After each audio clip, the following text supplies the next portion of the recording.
Hi friends, welcome to Moythas kitchen. நம்ம வீட்டில் இன்றைக்கி என்ன ஸ்பெஷல் பார்த்தீங்கன்னா, ஜவ்வரிசி ஷீர்குர்மா சொல்லுவாங்க.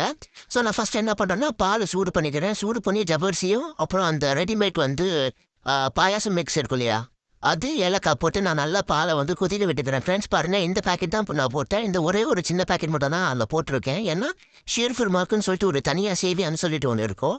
அது நான் அதில் மிக்ஸ் பண்ண போகிறேன். ஸோ அதனால் இது வந்து ஒரே ஒரு சின்ன பேக்கெட் மட்டும் தான் ஃப்ரெண்ட்ஸ் போட்டிருக்கேன். பாருங்கள், இதுதான் ஷீர்குர்மா சேவியான்னு சொல்லுவாங்க.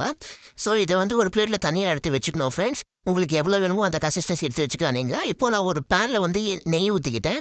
நெய் ஊற்றி முந்திரியை வந்து நல்லா ஃப்ரை பண்ணிக்கிறேன் ஃப்ரெண்ட்ஸ். அது கூடயே சேர்த்து நம்ம வச்சுருந்தோம் இல்லையா ஷீர்குர்மா சேமியாவும் அப்புறம் ட்ரை கிரேப்ஸும் போட்டு நான் கொஞ்சம் லைட்டாக தான் ஃப்ரெண்ட்ஸ் வரப்பேன். ஏன்னா ரொம்ப வறுத்தா கருகி போயிடும். ஸோ அதனால் நான் லைட்டாக வறுத்துக்கோங்க. பச்சை வாடை போகிற வரைக்கும் வறுத்தா போதும் ஃப்ரெண்ட்ஸ். பாருங்கள், இப்போ இந்த கலரில் உங்களுக்கு லைட் ப்ரௌன் கோல்டன் ப்ரௌனில் உங்களுக்கு வந்து கலர் வந்திருக்கு பாருங்கள். ஸோ இந்த கலரில் நீங்கள் வறுத்துக்கினீங்கன்னா போதும் ஃப்ரெண்ட்ஸ்.